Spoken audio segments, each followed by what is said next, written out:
The first thing you learned aboard the ISS Coriolis Grave was that silence lied.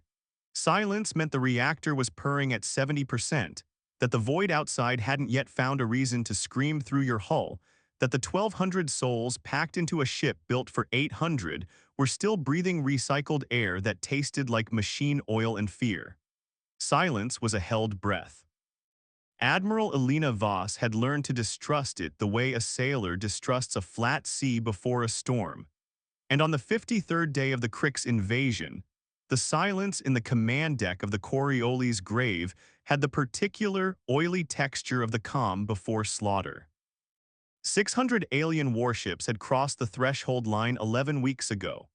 Voss had counted them herself, watching the sensor returns bloom across the tactical display like a fungus spreading through rotten wood, ship after ship after ship, geometric and cold and impossibly, contemptuously numerous.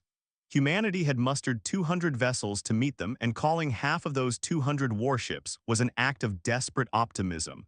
Converted freighters with jury-rigged rail guns. Mining vessels with reinforced prows and nothing else. Ancient cruisers pulled from mothball fleets, their reactors coughing radiation warnings that nobody had time to fix. Voss had inherited a navy built from scrap and stubbornness, and for 11 weeks she had used it to bleed an empire that did not believe it could bleed.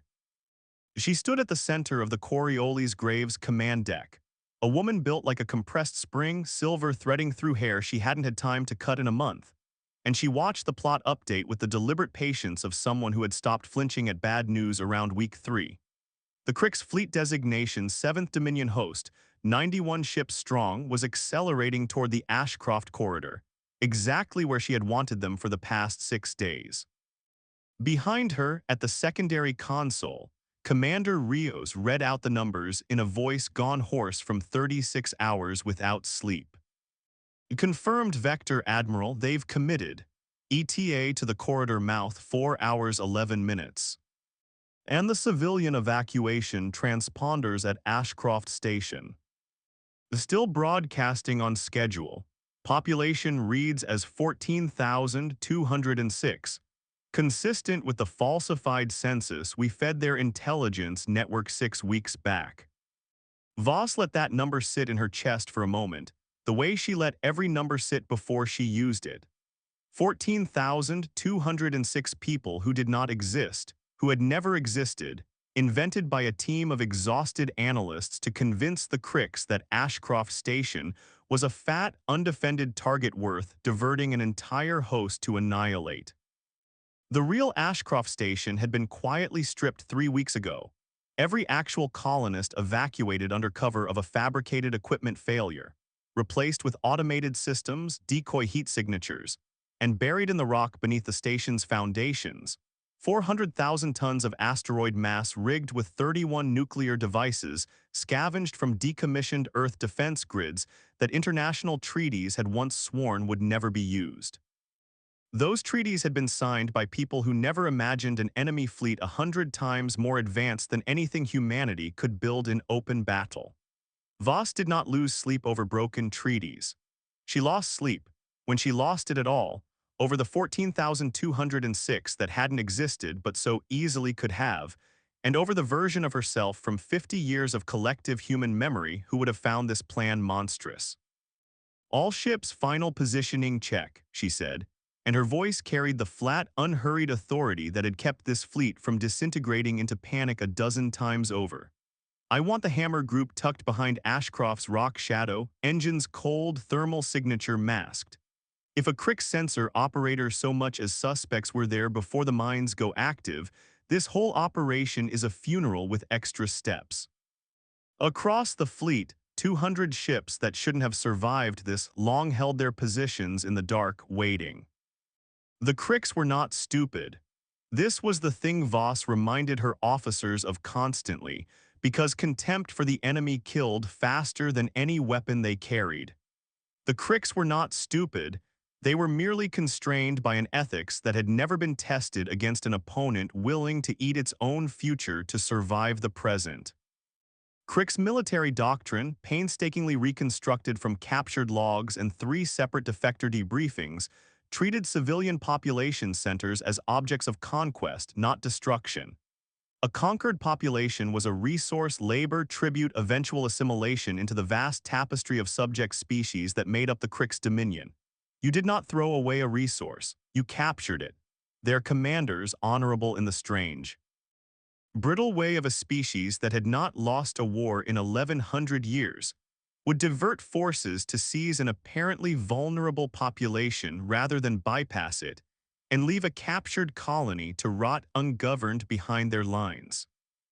Voss had learned this lesson at Proxima in the first month of the war, when she watched through grainy sensor feeds as a Kryx battle group broke off its pursuit of a fleeing human carrier group to encircle and demand the surrender of a mining colony of 6,000 souls rather than simply glass it from orbit or ignore it entirely. The colony surrendered. The Kryx took 3 days processing the capture, cataloging population, establishing administrative control. 3 days in which the human carrier group escaped clean, and 3 days in which Voss, watching from a picket ship 40 light minutes away, had understood with total clarity the shape of the weapon she'd been handed. Not a superior fleet, not a wonder technology, but an adversary who could be predicted. An adversary whose honor was a lever. She had used that lever 17 times since. Ashcroft would be the 18th and by a wide margin the largest. The Coriolis' grave's hull groaned faintly, a long low shudder that ran through the deck plating and up into the soles of Voss's boots, the sound of a superstructure built 40 years ago and repaired with whatever scrap the shipyards at Ceres could scavenge. Every human vessel in the fleet made that sound now, some worse than others, and every crew member had learned to read the groans the way old sailors once read the creak of wooden hulls. This particular groan was the port secondary reactor conduit compensating for a coolant pressure fluctuation that Chief Engineer Okonkwo had sworn, 4 separate times over 4 separate shifts, would eventually just fail outright, probably in the middle of combat, probably taking a third of engineering with it. "She'll hold," Voss murmured to no one, an old habit, a small prayer to a ship that had already outlived 3 admirals before her. 4 hours and 11 minutes was a long time to wait for a slaughter you had built with your own hands. Voss spent the first hour walking the ship.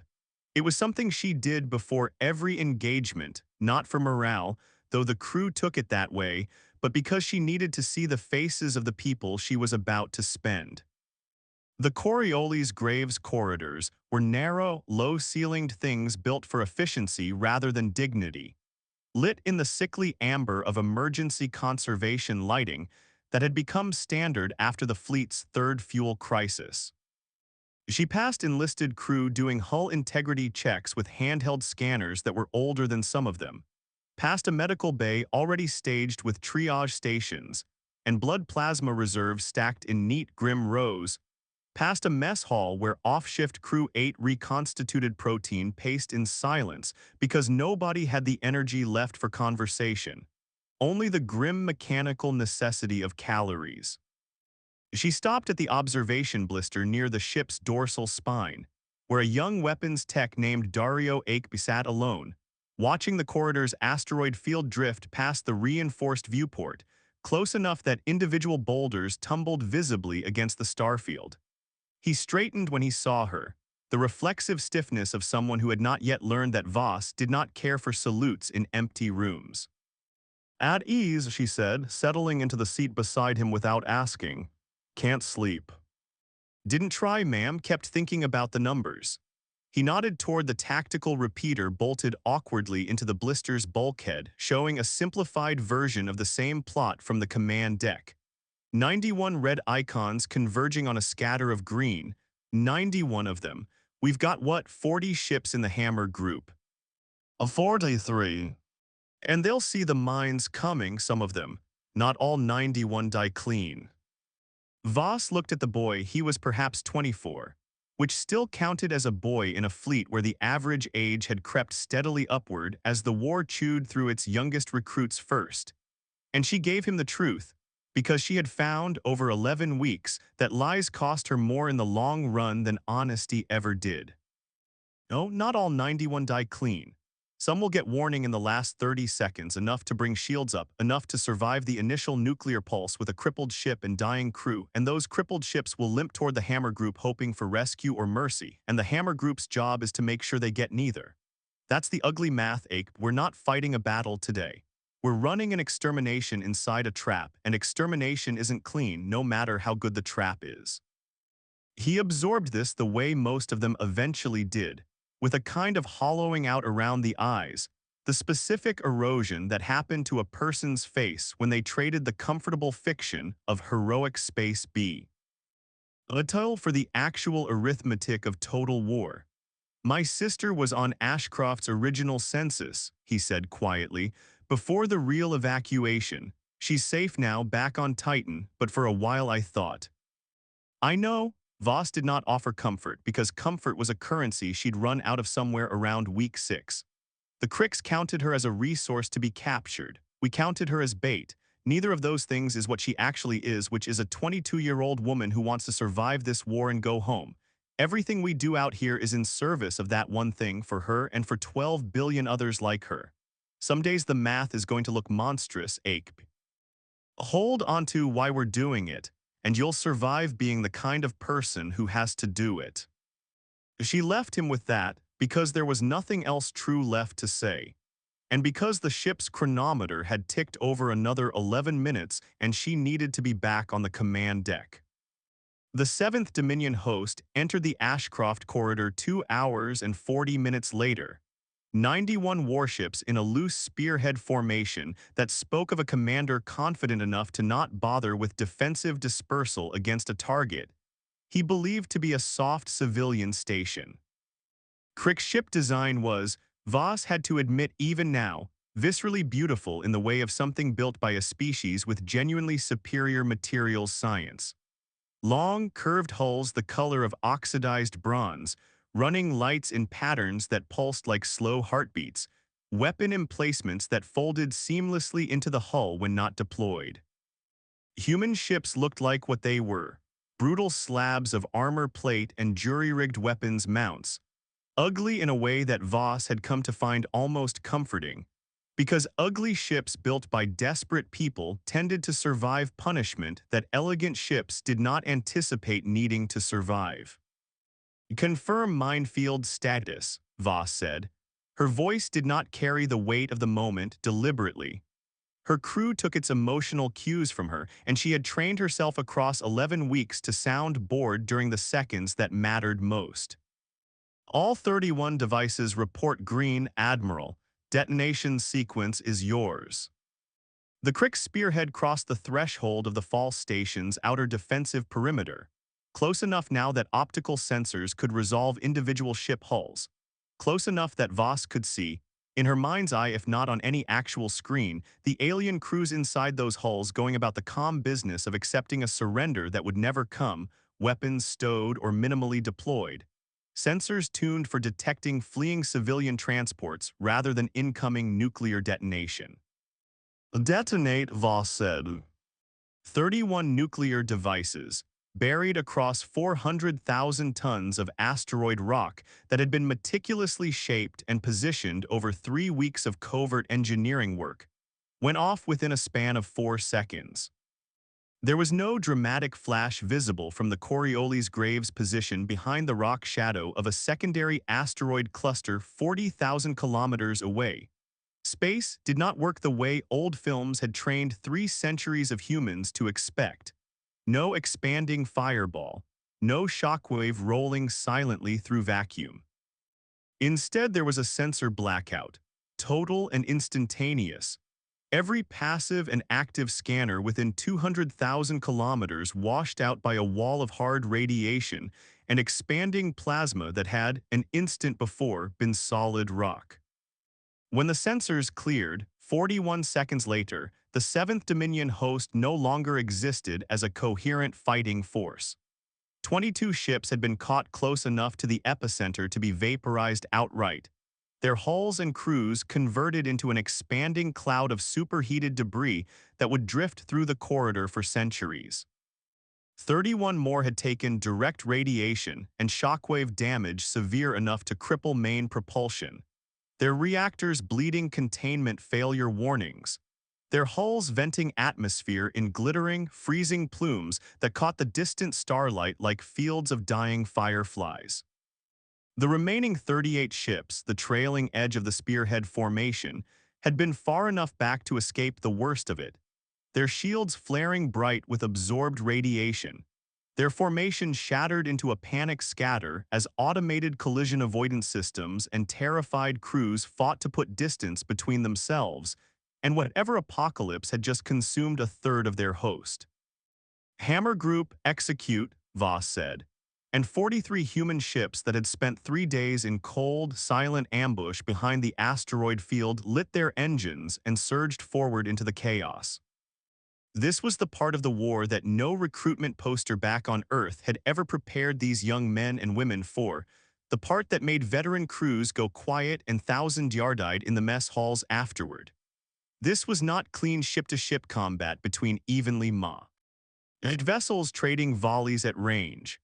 This was mopping up, and mopping up meant closing to point-blank range with crippled enemy vessels whose crews were, in many cases, still alive, still fighting, still trying desperately to bring damaged weapons systems back online even as their ships bled atmosphere and their own dead drifted in the corridors behind them. The Coriolis' grave took its position at the head of the Hammer Group's central wedge, and Voss watched through the tactical display as her 43 ships descended on the wreckage of the 7th Dominion host like something out of an ancient nightmare, wolves closing on a wounded herd. Kinetic rail gun rounds, chunks of depleted uranium accelerated to a meaningful fraction of light speed, punched through crippled Kryx hulls with a violence that no energy weapon could match, not because human technology was superior in any absolute sense, but because a mass driver did not care about shield harmonics or energy dispersion fields.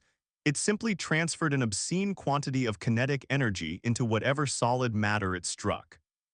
And against a ship already bleeding structural integrity from a nuclear near-miss, that kinetic energy did not just damage, it obliterated. Picking up distress signals across the Kryx formation, Admiral, Rios reported, his voice carefully neutral in the way of a man reciting facts he found difficult to hold at arm's length. Multiple ships broadcasting surrender codes. Our surrender protocol translation software confirms authenticity. Voss had known this moment would come, had planned for it across 3 weeks of preparation, and still felt something in her chest tighten like a fist closing around a stone. "Ignore them," she said. The silence that followed was not the oily, waiting silence of before battle. It was a different silence, the specific quiet of a command deck full of people confronting the actual texture of the orders they had all in the abstract agreed were necessary. Admiral, Rio said, very carefully, confirmed surrender codes are broadcasting from at least 14 separate vessels. Kryx honor codes treat acceptance of surrender as. I am aware of what Kryx honor codes treat surrender as, Commander. Voss did not raise her voice. She had found across this war that raising her voice cost her authority rather than reinforcing it. A flat, unhurried tone communicated a terrifying certainty that shouting never could. I am also aware that every human colony the Kryx have captured across this war has been stripped of its industrial capacity, its population registered as subject labor, and its resources redirected to feed this invasion. I am aware that a Kryx ship allowed to surrender today is a Kryx ship that gets repaired, restaffed, and thrown back into this war within 4 months, because that is precisely what happened at the Meridian engagement, when Admiral Chen accepted 11 surrenders and every single one of those crews was back in Kryx uniform attacking the Sol perimeter before the year was out. We do not have 4 months of slack in this war, Commander. We have 200 ships against 600, and every ship we let walk away today is a ship that kills human crews next month. Ignore the surrenders. Continue the engagement. She heard rather than saw the small shift in posture across the command deck, the collective flinch of people executing an order they understood the logic of and hated regardless. This, too, was part of the job she had learned, not simply issuing the orders but absorbing the moral cost of them so completely and so visibly that her crew did not have to carry the full weight themselves. She would carry it. She had been carrying it for 11 weeks and she would carry it for as long as this war demanded, because someone had to, and she had long ago concluded that the alternative, a fleet that stopped short of what was necessary out of an inherited human squeamishness that the universe had never actually agreed to reciprocate, ended with humanity extinct rather than merely traumatized. The engagement in the Ashcroft corridor lasted 6 hours. By its end, of the 91 ships that had comprised the 7th Dominion host, 4 survived, fleeing at maximum burn back toward Kryx-controlled space, their crews carrying reports that would eventually reach the ears of Fleet Marshal Thren Kasdorei, Supreme Commander of the Kryx invasion force, reports that spoke not of a battle lost but of an atrocity witnessed. The Hammer Group lost 6 ships in the 6-hour mop-up, 41 human sailors killed when a crippled but still armed Kryx cruiser managed, in its dying moments, to put a full spread of point defense fire through the hull of the corvette Persistence, gutting its stem to stern before the corvette's own weapons crew, most of them already dead or dying, managed to put a rail gun round through the cruiser's reactor core in a final, mutual annihilation that Voss would read about in the after-action report and file away in the specific, cold part of her mind she reserved for costs she had authorized. Voss stood on the command deck long after the last Kryx wreck had stopped broadcasting distress signals, long after her tactical staff had begun the grim business of cataloging confirmed kills and compiling the casualty reports that would need to be sent eventually to 12 billion humans across the Sol system and its colonies, families who would learn in the coming days whether their sons and daughters had survived the Ashcroft ambush. She watched the debris field on the tactical plot, 91 warships reduced to a slowly expanding cloud of frozen wreckage and vitrified metal, drifting now among the shattered remnants of the asteroid that had, until 6 hours ago, been rigged to look like a home for 14,000 people who had never existed. "Signal from Fleet Command," Rio said quietly sometime later. "They want a full report on Ashcroft within 6 hours. And Admiral, there's a personal message rooted through from your daughter, priority flagged." Voss took the message alone, in the small closet-sized cabin that served as her personal quarters, 4 square meters of bulkhead and a bunk barely wide enough for one body, decorated with exactly one photograph taken 11 weeks in a lifetime ago of a girl of 19 standing on a beach on Earth that Voss had not seen since this war began. The message was short, as her daughter Myra's messages always were now, both of them having learned across this war the specific economy of words that people use when every conversation might be the last one. "Mom, heard the news is good today. Hope you're safe. I love you. Come home when you can." Voss did not cry. She had discovered, somewhere around week 4 of this war, that she had run out of whatever biological mechanism produced tears.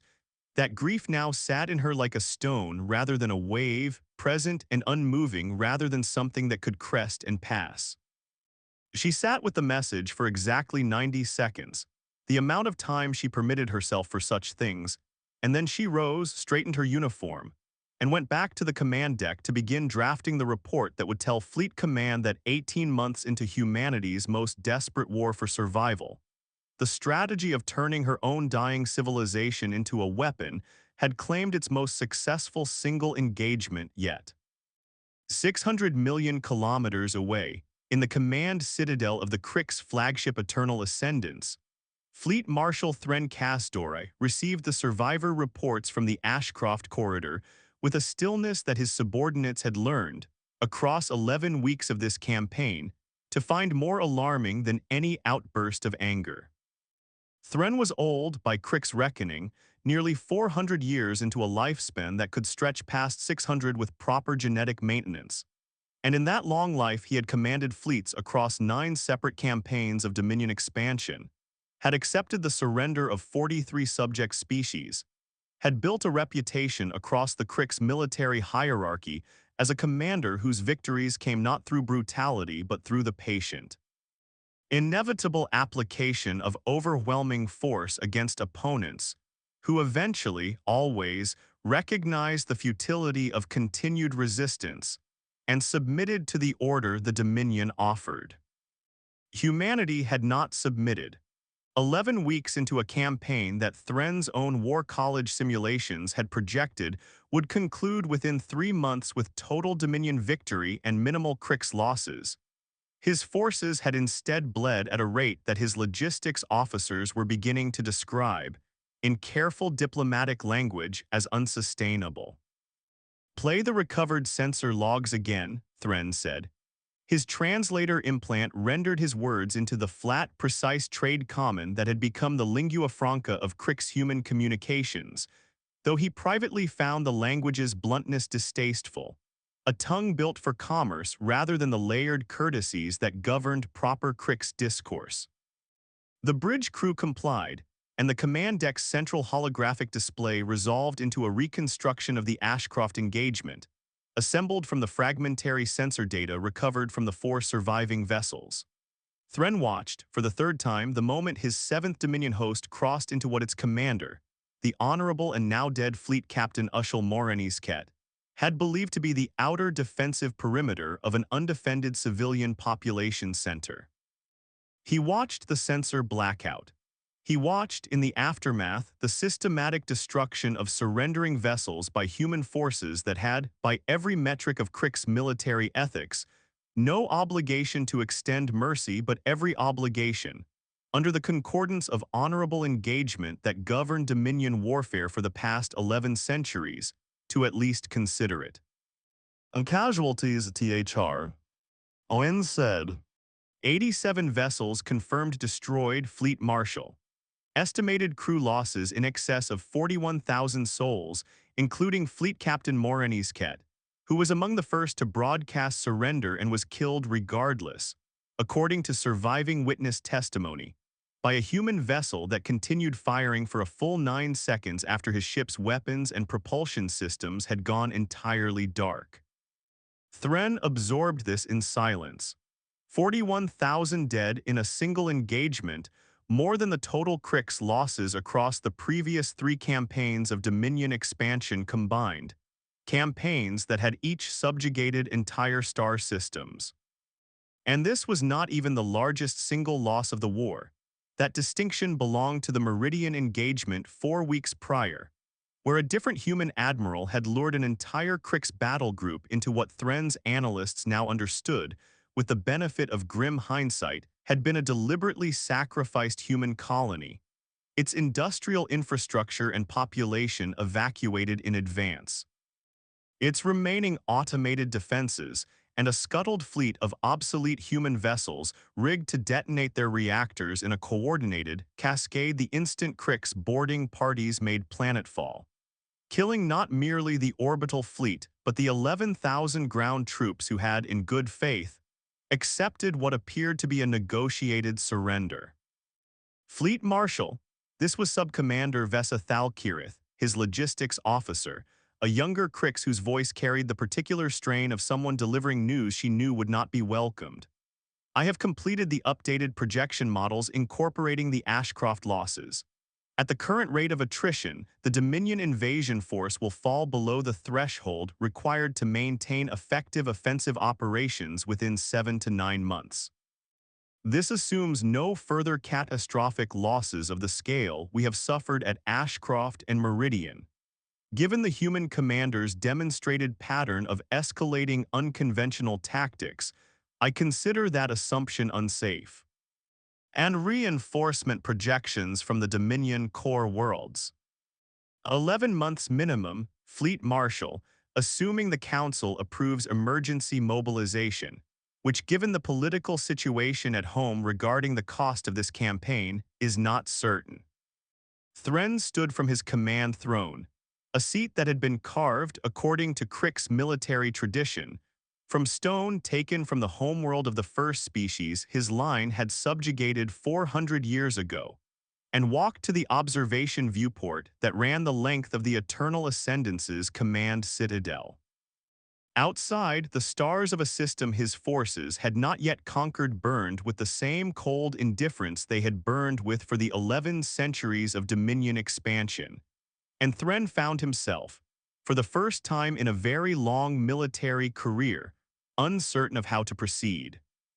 The problem, as he had explained to the Dominion War Council 3 separate times now via the excruciating 20-day communication delay that separated this front from the council chambers on the Kryx homeworld, was not that humanity possessed superior technology or superior numbers, or even superior tactical acumen in any conventional sense.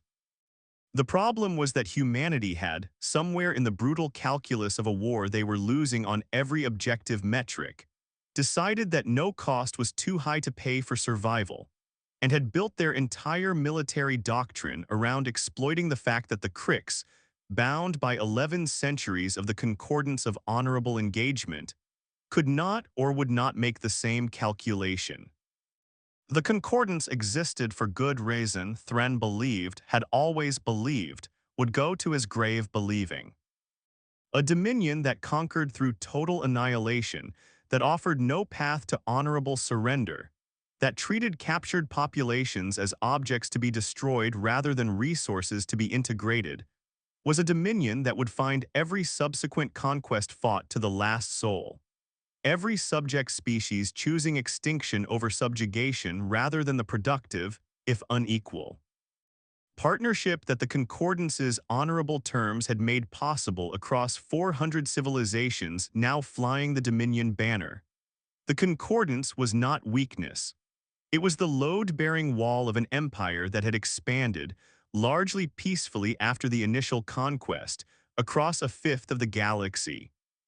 Humanity had found the seam in that wall and was widening it with every engagement. "Send word to Fleet Captain Dressenvale," Thren said finally.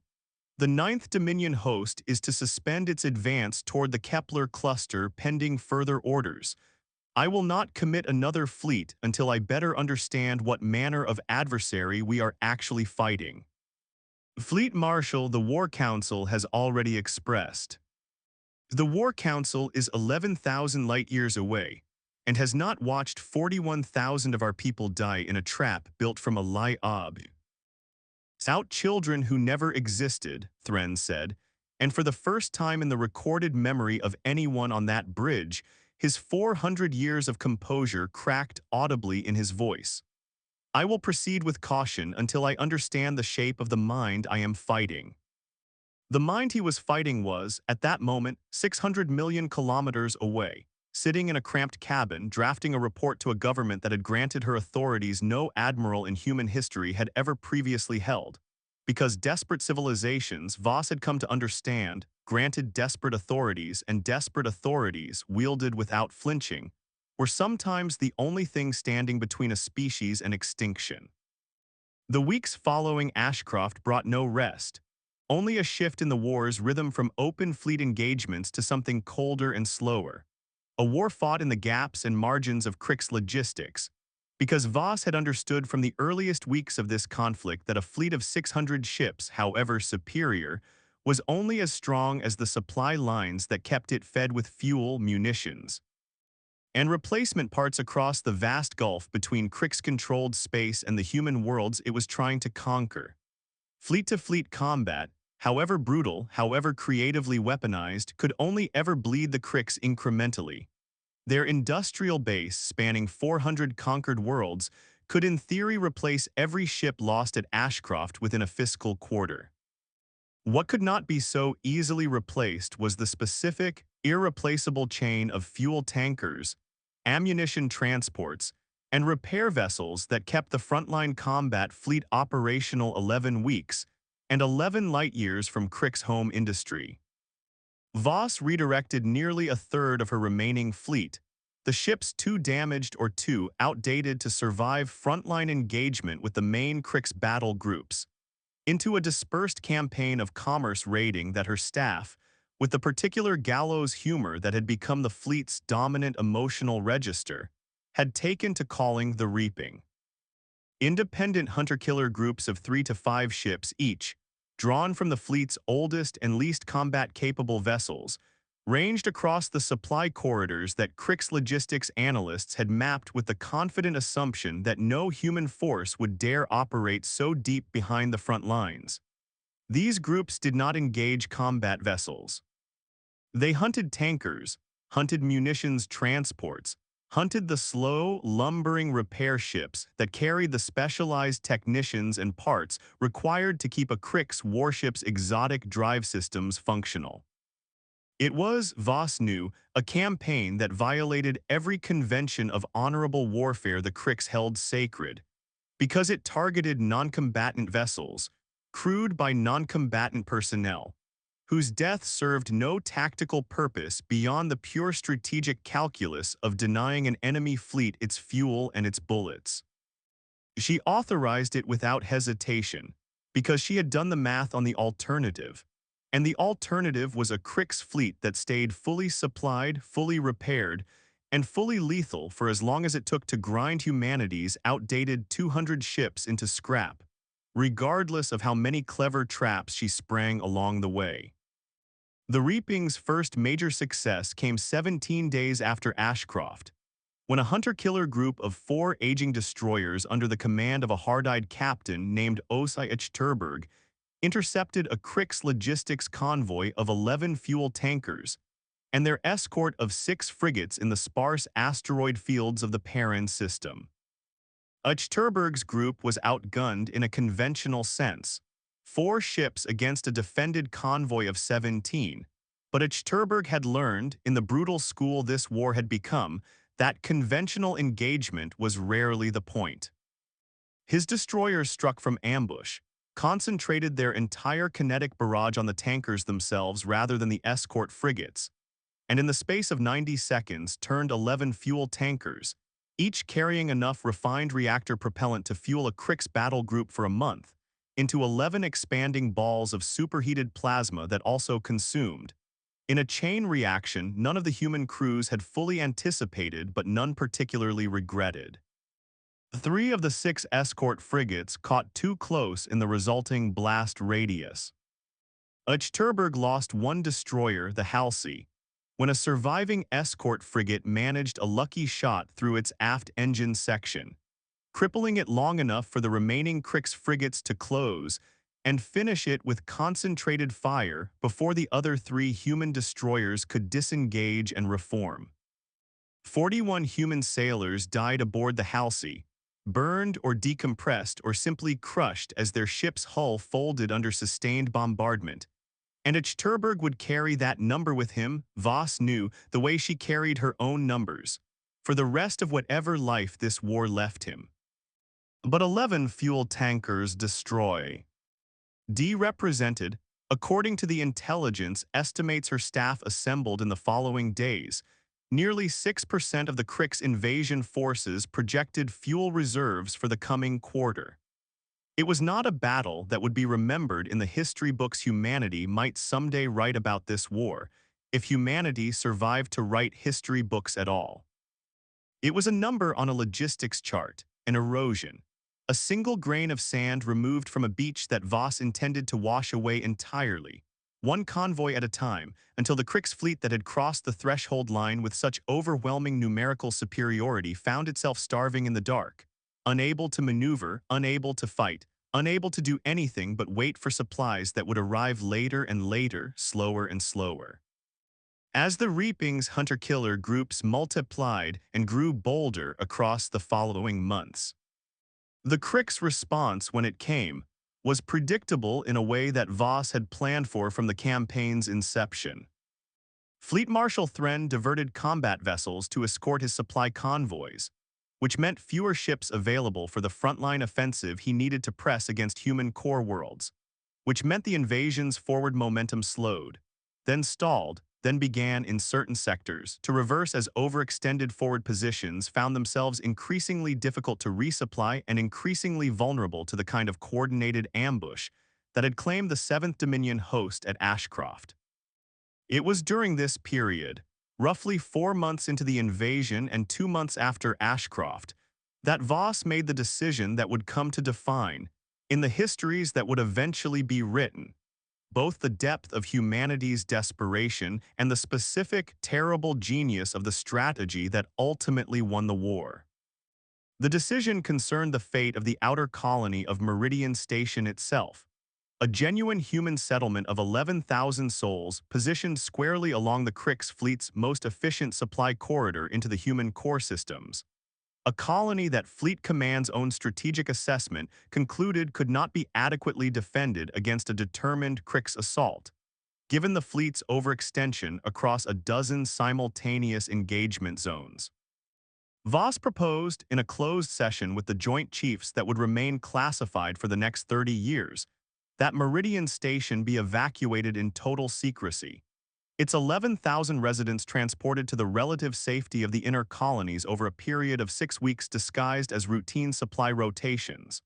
While the station itself was rigged, its entire orbital infrastructure and a scuttled defense fleet of 40 obsolete vessels wired into a single, massive detonation sequence, and then abandoned to a Kryx advance that Fleet Command's own intelligence projected would treat the apparently undefended, still populated colony as exactly the kind of soft target their honor-bound doctrine compelled them to capture rather than bypass. The vote among the Joint Chiefs was not unanimous. Admiral Chen, the same Chen whose 11 accepted surrenders at the Meridian engagement, an earlier different Meridian, a naming collision that would confuse historians for decades, had cost humanity dearly when those surrendered crews rejoined the Kryx war effort months later, argued forcefully against the plan, not on moral grounds but on grounds of diminishing strategic returns. The Kryx would eventually adapt, would eventually stop falling for variations on the same trap, and humanity's stockpile of decommissioned vessels and salvageable nuclear ordnance was not infinite. Voss's counterargument, delivered in the flat, unhurried tone that had become her signature across the war, was simpler and, in the end, decisive. They haven't adapted yet, because their entire military culture is built on the assumption that an honorable enemy does not repeatedly sacrifice its own people as bait. Every time we do this, it should, by their logic, become less credible as a threat, and every time it works anyway because the alternative, assuming every apparent human vulnerability is a trap and refusing to divert forces to secure it, means abandoning the entire doctrine of the concordance of honorable engagement that has held their empire together for 11 centuries. They cannot simply stop being who they are, Admiral Chen. That is the actual weapon we are using against them, not the mines. Not the ambushes. The fact that we are willing to become something they cannot comprehend being, and they are not. The vote passed 7-4, and Meridian Station's 11,000 residents were evacuated in total secrecy over the following 6 weeks, believing each and every one of them that they were being relocated as part of a routine strategic consolidation, never learning that the empty shell of their former home was being wired, joint by joint, corridor by corridor, into the largest single detonation device humanity had yet constructed in this war. The Kryx assault on the depopulated husk of Meridian Station came 11 weeks later, and it unfolded almost exactly as Voss's intelligence staff had projected. A battle group of 104 vessels, the largest single Kryx formation committed to any engagement since the initial invasion, diverting from its advance toward the human core systems to encircle and demand the surrender of what its sensors confirmed to be a fully populated, functioning colony of 11,000 souls, protected by a token defense fleet of obsolete vessels that put up a brief token resistance before formally surrendering. Exactly as human command had instructed them to. Kryx ground forces began planetfall operations 14 hours after the formal surrender was accepted, following the exact protocols the concordance of honorable engagement prescribed for the peaceful transition of a conquered population into Dominion administration. Minimal force, respect for existing civilian infrastructure, a formal ceremony of transition presided over by the honorable fleet captain overseeing the operation. The detonation sequence activated when ground forces reached 40% troop deployment, timed by Voss's staff to inflict maximum casualties on Kryx personnel while the orbital fleet, still holding position to provide logistics and communications support for the ground operation, remained close enough to the station to suffer catastrophic damage from the resulting cascade of nuclear detonations and secondary explosions as the station's entire remaining fuel and munitions stockpile, deliberately left in place rather than evacuated, went up in a chain reaction that consumed the station, its surrounding orbital infrastructure, and 31 Kryx warships caught too close in the blast radius, along with the entirety of the 11,200 Kryx ground troops who had, in good faith, believed themselves to be accepting a peaceful surrender. It was, by any measure, the single largest atrocity either side had yet committed in this war, and Voss authorized it knowing exactly what it was, knowing that the 11,000 Kryx ground troops who died had, individually, done nothing to deserve death beyond serving in the military of an empire waging a war of conquest against her species, knowing that this act would be remembered if humanity survived to remember anything. As the moment the war stopped being merely brutal and became something closer to genuinely monstrous, she authorized it anyway because the alternative in her mathematics was a slower bleeding of her own people that ended, eventually, in extinction. And she had made her peace, somewhere around week 6 of this war, with being the specific human being who did the monstrous math so that 12 billion other human beings did not have to.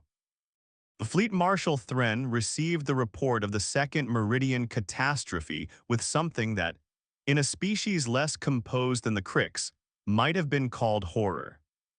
11,200 ground troops, 31 warships, an entire honorable fleet captain and his complete command staff, dead in a single detonation triggered by a trap so patient, so meticulously constructed that it had required humanity to sacrifice one of its own functioning colonies, evacuate 11,000 of its own civilians in total secrecy, and wait 11 weeks for the Kryx advance to reach the bait.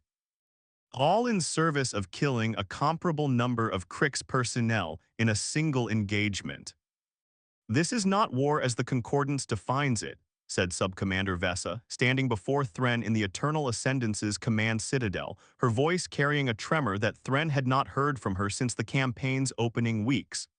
"This is not conquest. This is not even attrition in any sense our doctrine recognizes.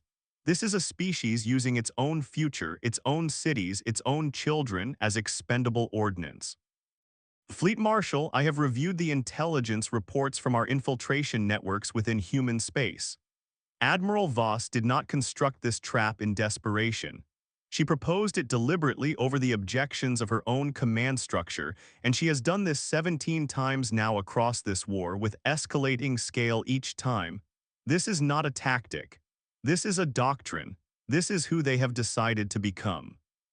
Thren stood in silence for a long moment, looking out at the stars beyond the command citadel's viewport. And when he spoke, his voice carried the weight of 400 years of a military career built on the assumption that even the most desperate adversary eventually recognized limits beyond which no rational species would go.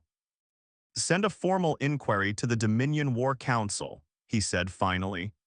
"I wish to know what the projected cost would be, in Kryx lives and Kryx resources, of continuing this campaign to its conclusion, assuming the human commander continues to escalate at the rate she has demonstrated across the past 4 months.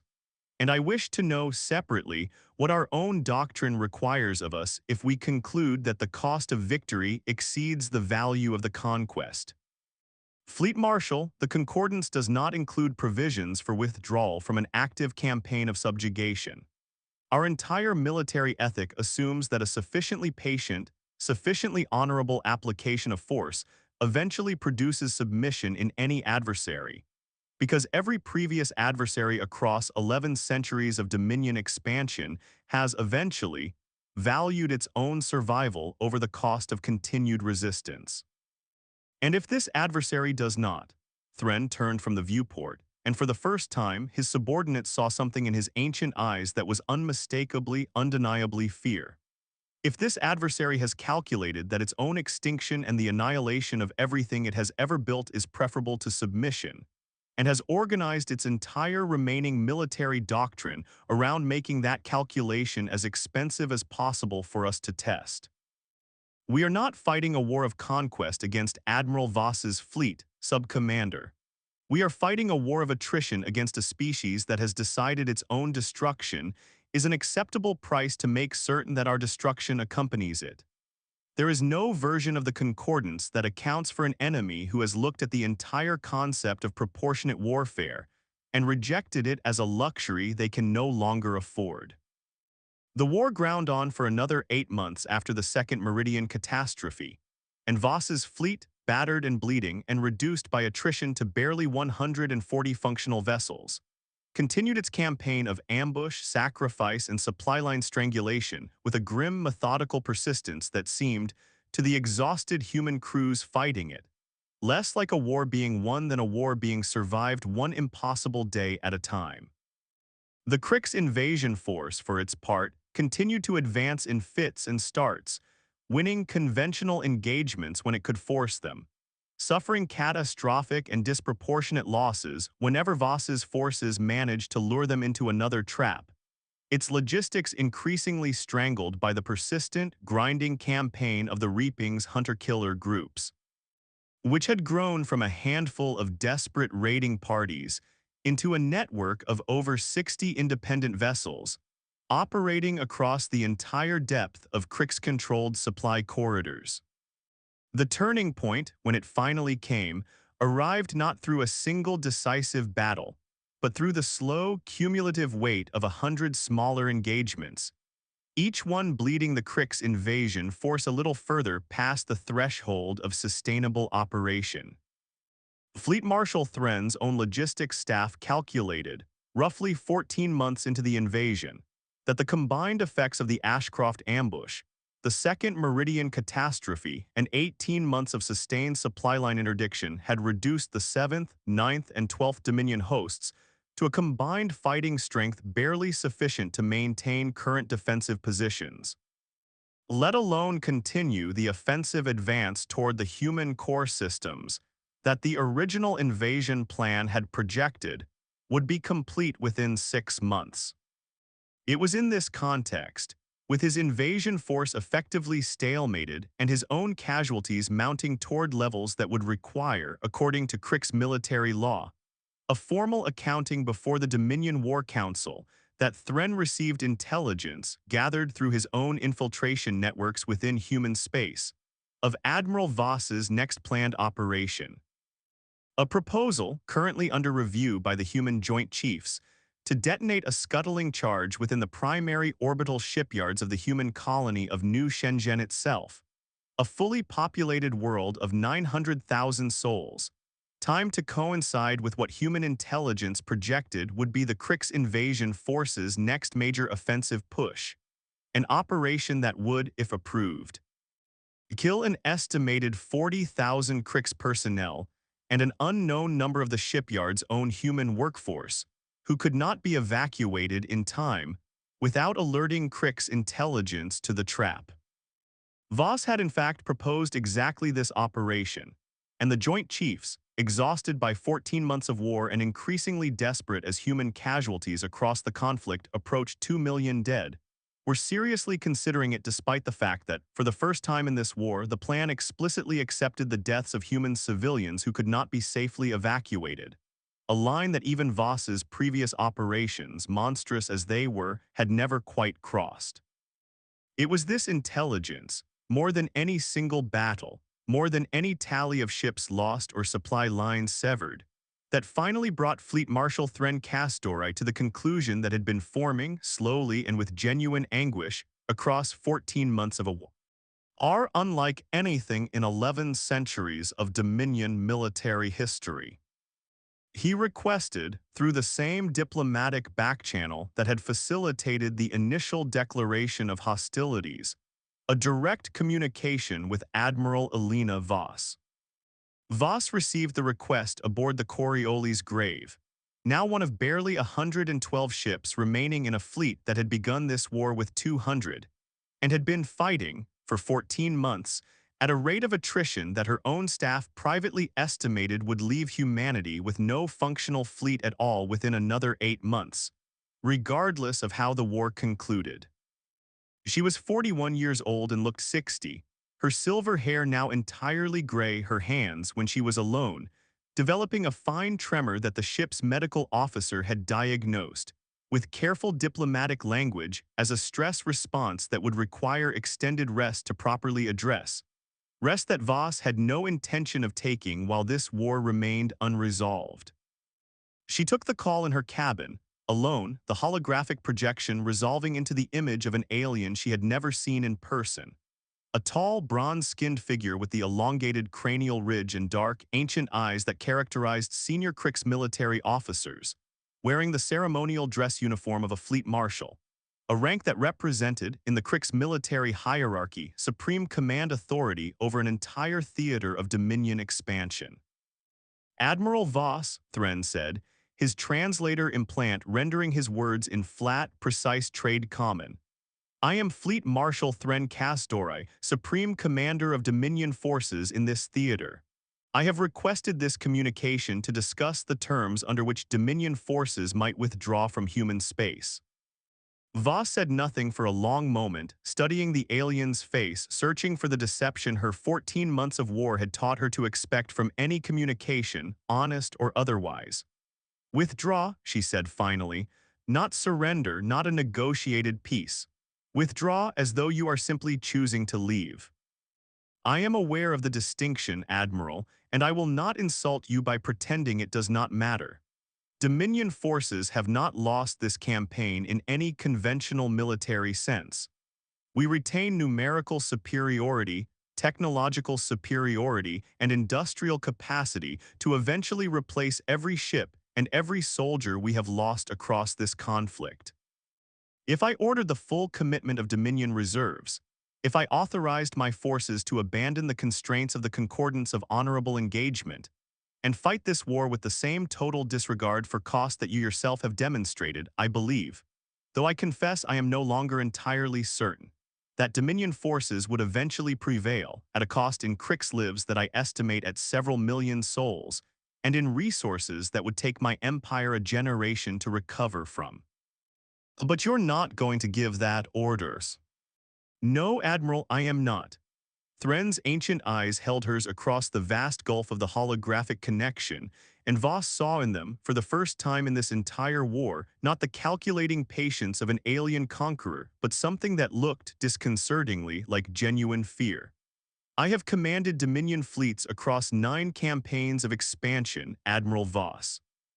I have conquered 43 species, and integrated them into an empire that has, whatever its faults, brought 400 years of relative peace and prosperity to worlds that were, before Dominion contact, frequently engaged in their own brutal wars of conquest against each other.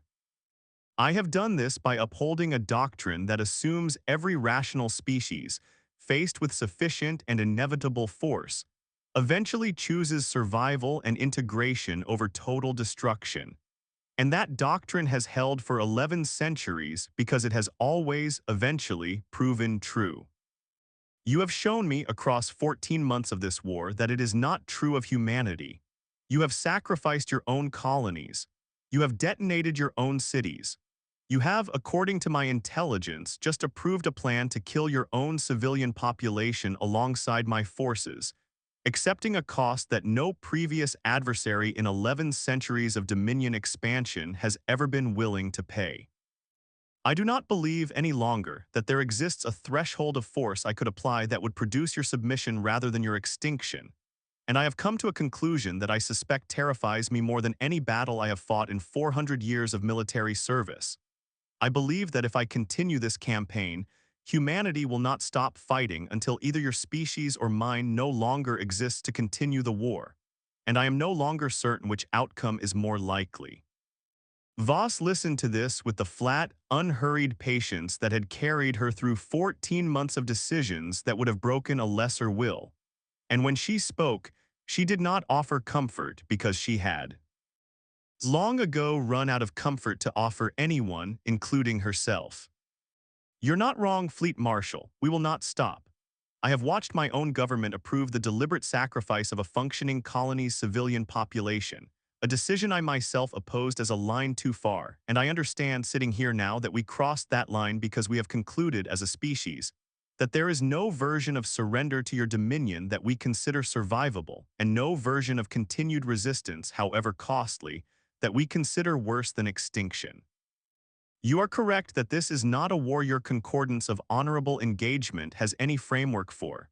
It was built to manage the conquest of species who value their own survival over their own defiance. You have found in humanity a species that has concluded the opposite, and I do not believe there is any quantity of force you can bring to bear that changes that calculation, because the calculation was never about force. It was about what we have decided we are willing to become in order to make certain that something of us survives. Thren was silent for a long moment, and when he spoke again, his voice carried a weariness that transcended the translation software's flat rendering.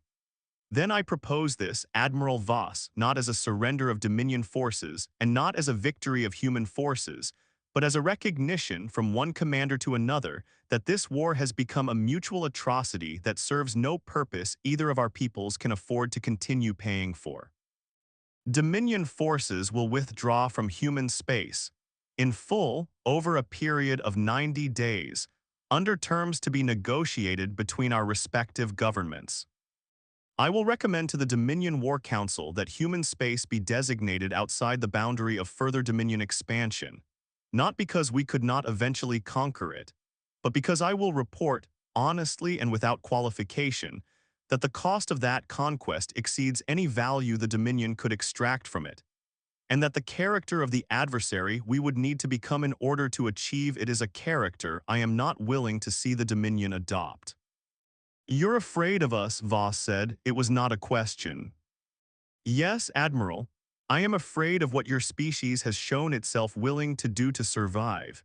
And I am more afraid, if I am honest, of what my own forces might become if this war continues long enough to teach us to match you. There are victories that cost an empire its soul in the winning of them, Admiral Voss, and I have concluded, watching my honorable officers die accepting surrenders that were never offered in good faith, watching my ground troops annihilated in the ashes of a colony that sacrificed its own children as bait, that this is such a war. I would rather withdraw with my Dominion's honor intact than win a total victory that requires abandoning everything the concordance of honorable engagement was built to protect. That is not weakness, Admiral. I have spent 400 years learning to recognize the difference between weakness and wisdom, and I assure you this is the latter. The formal withdrawal agreement was signed 41 days later, negotiated across a communication delay and a mutual distrust that would take generations to fully dissolve. And the last Kryx warship crossed back over the threshold line 87 days after that, ending a war that had cost humanity nearly 2 million military dead and consumed the industrial capacity of every human colony from Earth to the outer systems. A war that had turned an admiral named Elena Voss from a career naval officer into something closer to a myth, whispered about in the same breath as the atrocities she had authorized and the survival she had purchased with them. Voss retired from active command 11 months after the withdrawal, her hands trembling too badly by then to hold a data slate steady, her hair entirely white, her body carrying the specific, permanent exhaustion of a person who had spent 14 months making decisions no human being should have to make and had made every single one of them anyway, because someone had to. And she had long ago concluded that the alternative was a species too proud of its own honor to survive the universe it actually lived in. She returned to Earth, to the beach in the photograph that had sat in her cabin through every engagement of the war, and found her daughter Myra waiting for her, 21 years old now, having grown up across a war fought at the edge of human space that had felt, to the civilians who survived it, less like a military campaign and more like a 14-month held breath.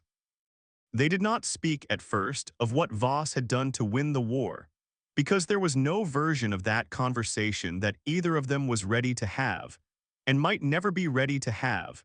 And instead, they simply sat together on a beach that had somehow survived a war that had come close in its final calculations to sea. Costing them everything, and Voss allowed herself, for the first time in 14 months, to breathe. In the years that followed, veterans of the Reaping and survivors of the Hammer Group would gather, quietly and without ceremony, in bars and community halls across the reconstructed colonies. Men and women who had grown old faster than their bodies should have allowed. And they would talk, when they talked at all, not of glory but of arithmetic. How many tankers, how many convoys, how many crippled ships finished at point-blank range because mercy was a luxury the math would not permit. They did not call themselves heroes. Most of them flinched at the word. They called themselves, when pressed, survivors of a ledger that had somehow, against every reasonable expectation, balanced in humanity's favor, and they carried the specific weight of knowing exactly what had been spent to make it balance.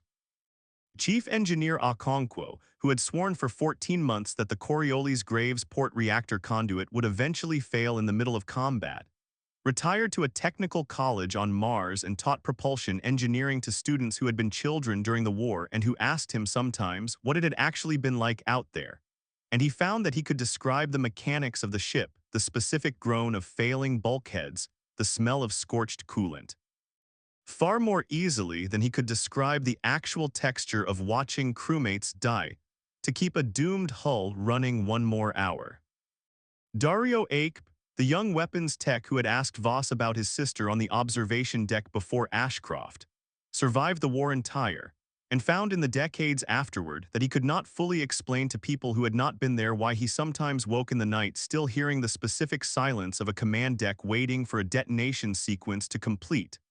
A silence that had taught him at 24 that the worst moments of a life were rarely the loud ones.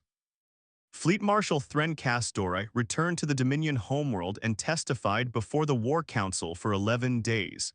And his report, later declassified in fragments by Kryx historians studying the failed campaign, would become required reading in Dominion military academies for the following 2 centuries, cited not as a record of defeat but as a warning. That there existed, somewhere in the vastness of the galaxy, the Dominion had spent 11 centuries conquering, at least one species that had looked at the calculus of honorable war and rejected it entirely, and that the wise commander, encountering such a species again, would recognize the signs before the cost became unbearable rather than after.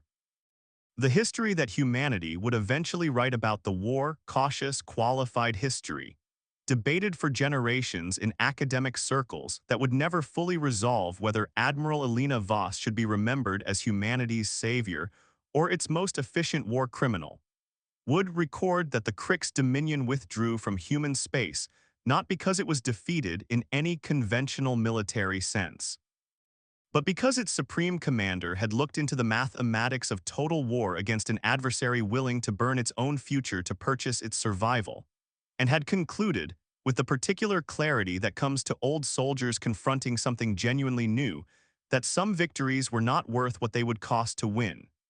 Humanity had not won the war through superior technology or superior numbers, or any wonder weapons smuggled out of a secret laboratory. Humanity had won by demonstrating, across 14 months and 2 million dead, that it was willing to become something the universe's most patient conquerors could not comprehend being, and in demonstrating that willingness had made itself, however briefly and however terribly, the single most frightening thing in known space. Not a species that could win a war of total sacrifice, but a species that could not be convinced to stop trying.